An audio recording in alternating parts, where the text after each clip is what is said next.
Hello everyone, this is Caleb DeLon, the founder of BecomeThoroughlyEquipped.com, the creator of the apologetics curriculum Thoroughly Equipped, and the author of Defend. In this video I'm relaunching a series of videos that I started a while back and took sort of a hiatus from, and this is the Thoroughly Prepared series. And in this series, as the subtitle says, where I'm helping to launch you into the card writing process, get you from the point when you're looking at certain topics and just thinking about them, all to the next step, which is having a general idea. That's really all I'm doing here, giving you a general idea of what outlines you could use, what resources you could use, getting you some sort of foundation so that you'll be at a better place when you begin your research and begin writing your card. Let's get started.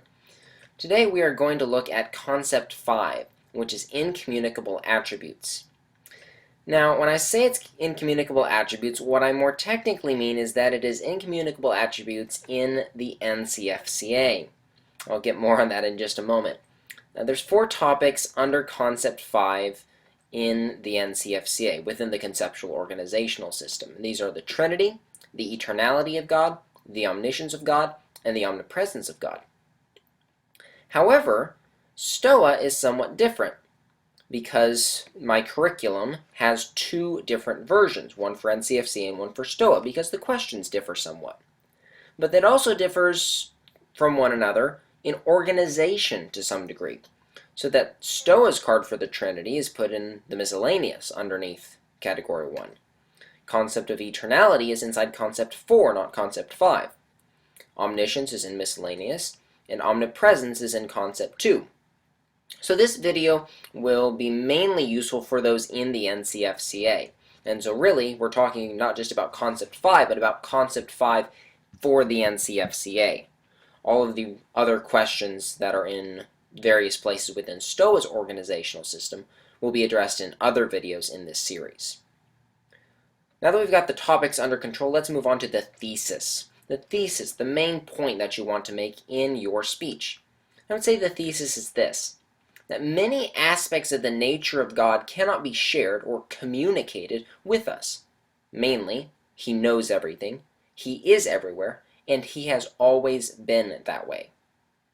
That statement covers up in its first part the reason we call it an incommunicable attribute. Not necessarily because we cannot speak it, communication, but rather because we cannot share in it, that sort of communication. So, many aspects of the nature of God cannot be shared or communicated with us, His incommunicable attributes. The second part is that mainly these are that God knows everything, omniscience, God is everywhere, omnipresence, and He has always been that way, eternality.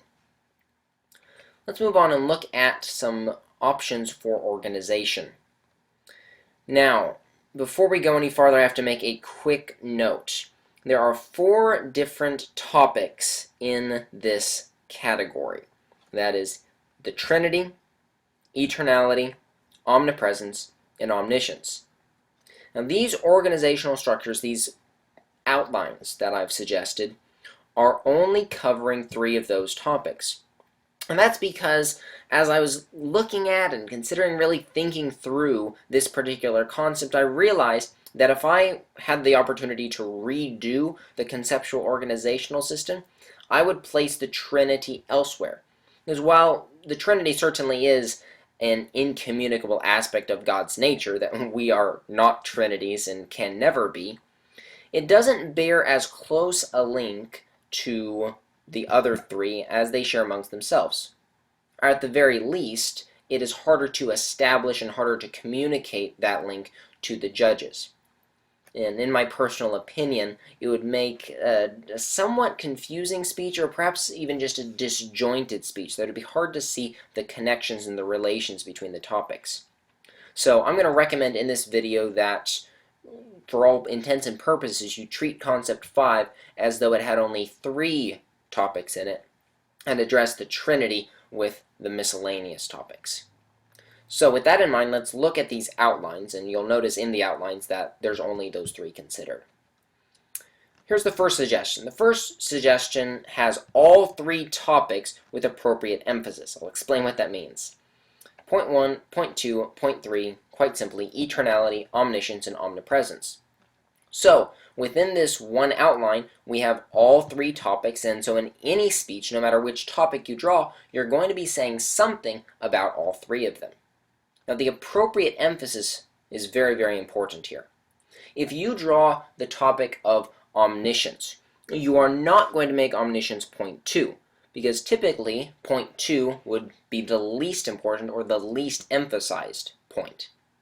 Rather, what you're going to do is, on the fly, reorganize the points. So you would either say point 1, eternality, point 2, omnipresence, point 3, omniscience, or the other way around, point 1, omnipresence, point 2, eternality, point 3, omniscience.